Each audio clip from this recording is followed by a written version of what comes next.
Porque la educación es un derecho, conoce la educación. ¿Sabes quiénes forman parte del sistema educativo nacional? Está integrado por estudiantes, docentes, padres de familia, pero no solo.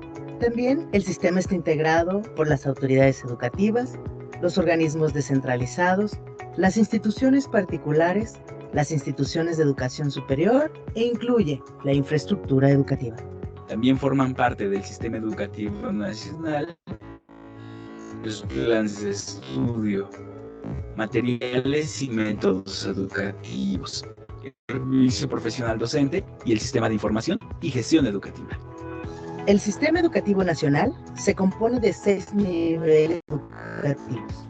Educación inicial para los niños y niñas de 6 a 12 años, secundaria de 12 a 15 años, media superior de 15 a 17 años, superior 17 años y más.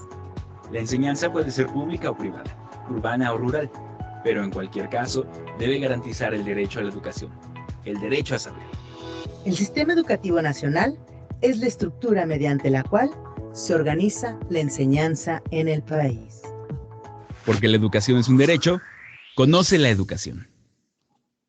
Muchas gracias por estar presentes y viendo este material.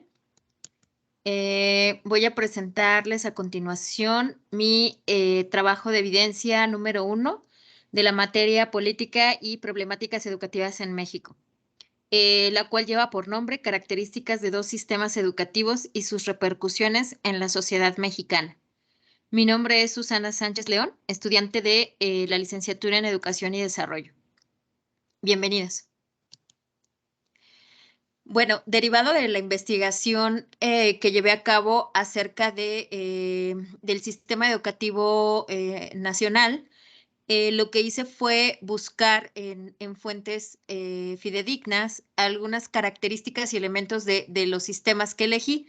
En mi caso elegí la educación básica y la educación superior.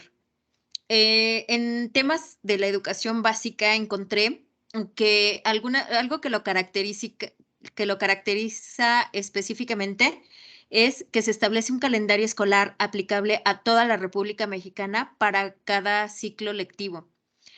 También se elaboran y se mantienen actualizados los libros de texto gratuitos, que en su mayoría pues, son de distribución nacional. Se realiza también una planeación y programación global del sistema educativo nacional, se evalúa y se fijan lineamientos para la evaluación general de las autoridades educativas. Existe un órgano que, bueno, vigila el cumplimiento de lo anterior. En el caso de la educación superior, encontré que como características es que tiene como fines la investigación humanística, científica y tecnológica, así como la difusión general de la cultura. Se crea y transmite la ciencia y el fortalecimiento de la identidad nacional, así como comprende la educación normal, tecnológica y universitaria e incluye desde carreras profesionales cortas o técnicas hasta posgrados como maestrías y doctorados. De manera general, estas son las características y elementos que encontré en cada uno de los sistemas. Por otro lado, también puedo compartir en un siguiente momento ejemplos aplicados a la práctica docente. Una, en términos de la educación básica, encontré que trabajan en un enfoque centralizado en el alumno. Por ejemplo, hablando del enfoque didáctico en la educación física, bueno, pues parte del plan que desarrolla el docente es basado en los conocimientos de sí mismo. Por eso llegan a poner retos que darán ideas al niño de lo que puede hacer o no con su cuerpo. El hecho de que estén trabajando con sus papás también permite que desarrolle su capacidad comunicativa para promover o escuchar propuestas que le permitan desarrollar sus habilidades y destrezas motrices, cosa que es fundamental en los propósitos del programa. En este ejemplo, en la educación básica. Hablando de la educación superior, el docente busca el desarrollo integral de los educandos mediante una formación humanista, por ejemplo. Busca, además de los contenidos curriculares de cada profesión, que se facilite a los estudiantes una preparación profesional que aporte a su formación como personas íntegras, capaces de enfrentar, resolver o buscar solución a situaciones diversas que la sociedad les demande. Estas son algunos ejemplos de lo que pude encontrar, en donde el docente, bueno, es quien realiza estos trabajos desde ambas enfoques o perspectivas, tanto de educación básica como de educación superior.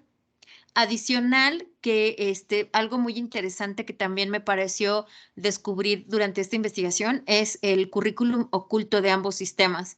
En caso de la educación básica, se descubren la implicación de valores dentro de esta etapa.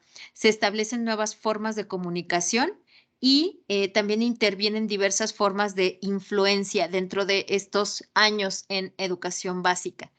Ya en la etapa de educación superior, descubrí que hay 3 dimensiones. Bueno, hay más, pero yo únicamente me enfoqué en 3 dimensiones que me parecieron las más interesantes. Dimensión ideológica. Esto quiere decir que el currículum oculto en este sistema, en este nivel, nos habla de que en esta dimensión ideológica el alumno desarrolla la defensa o crítica del comunismo, socialismo o neoliberalismo y adquiere una postura.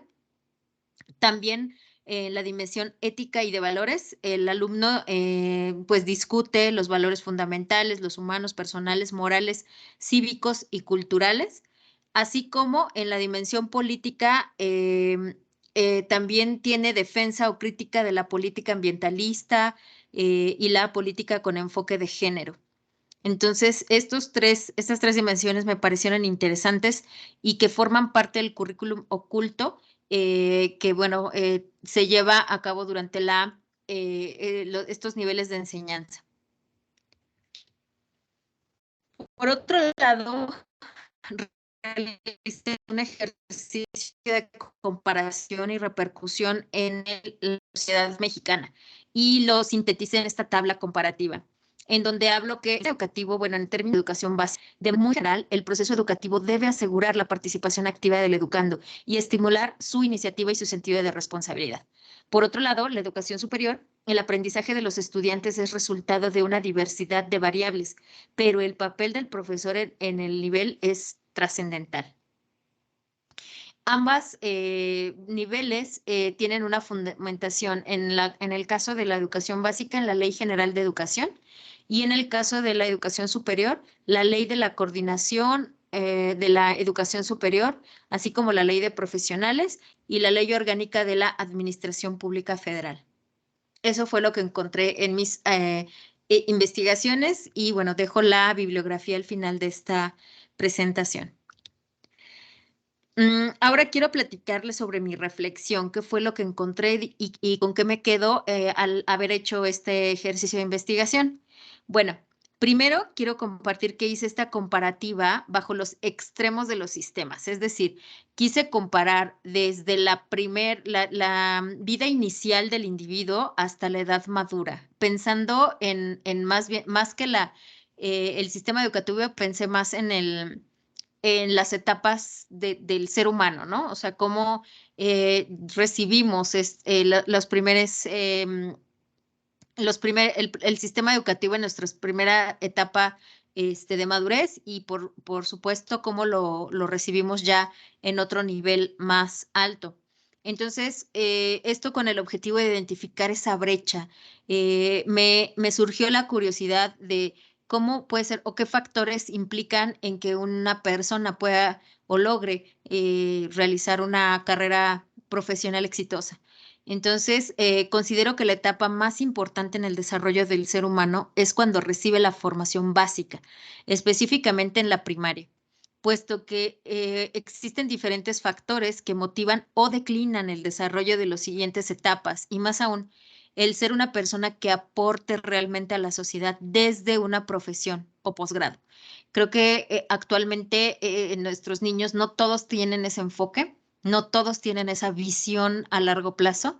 Creo que nos estamos quedando en una visión muy corta y pues por eso se puede llegar a dar rezago educativo, entre otros problemáticas que abordaré más adelante en mi conclusión. En este caso, regreso a mi propuesta. En este caso, lo que yo propongo es que la educación básica, en este caso la primaria, se incorporen temas adicionales a la currícula que ya se tiene establecida. Y son temas que van alineados a la tendencia y a los tiempos actuales que vivimos en nuestro entorno actual global. Temas como resiliencia, mindfulness, gestión del cambio, inteligencia emocional, educación financiera, por mencionar algunos, porque se me vienen a la mente muchos más que si bien no forman parte de una, un plan o un sistema educativo formal, creo que aportan al menor o en esta etapa, específicamente en la primaria, una visión a largo plazo. Y otra reflexión es que adicional a involucrar en esta etapa, es importante que esa visión a futuro, a través de conocer más a fondo las profesiones y su impacto en la sociedad actual mexicana, de tal manera que identifiquen cómo aplicar estas habilidades o potencialidades que tienen en generar un mejor México para las siguientes generaciones. Repito, creo que aquí mi foco es la visión que podemos dar desde esta etapa, y no necesariamente hasta que lleguen a la universidad o a la prepa y que justo van a ver apenas a identificar qué quieren ser o cómo quieren aportar, sino que lo hagan muchísimo antes. Entonces, esa sería mi propuesta.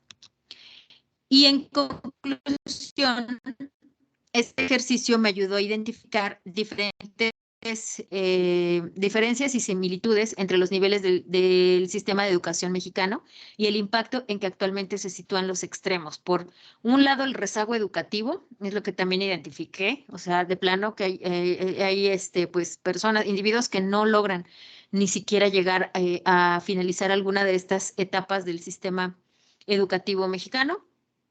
Y por otro, también en el otro extremo, es cuando se finaliza una carrera profesional o incluso un posgrado, que encontramos la escasez de fuentes de trabajo para ciertas especializaciones.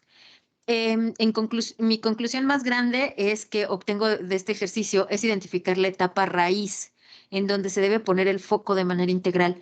Padres de familia, sociedad, escuelas, docentes, para lograr desarrollar a niños con visión y enfoque en el logro de sus aspiraciones.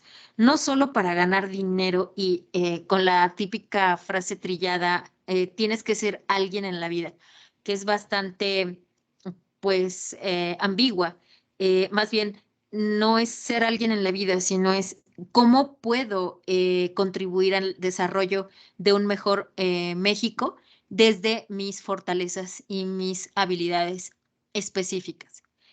Entonces, esta es la parte que me llevo y bueno, al final de esta presentación les comparto mis fuentes, la bibliografía y bueno, el video que les presenté en un inicio, que me pareció que abría perfectamente y conectaba con el sentido de esta presentación. Muchas gracias y quedo a sus órdenes. Mi nombre es Susana Sánchez y esta fue mi evidencia número 1 de la materia de política y problemáticas educativas en México. Muchas gracias.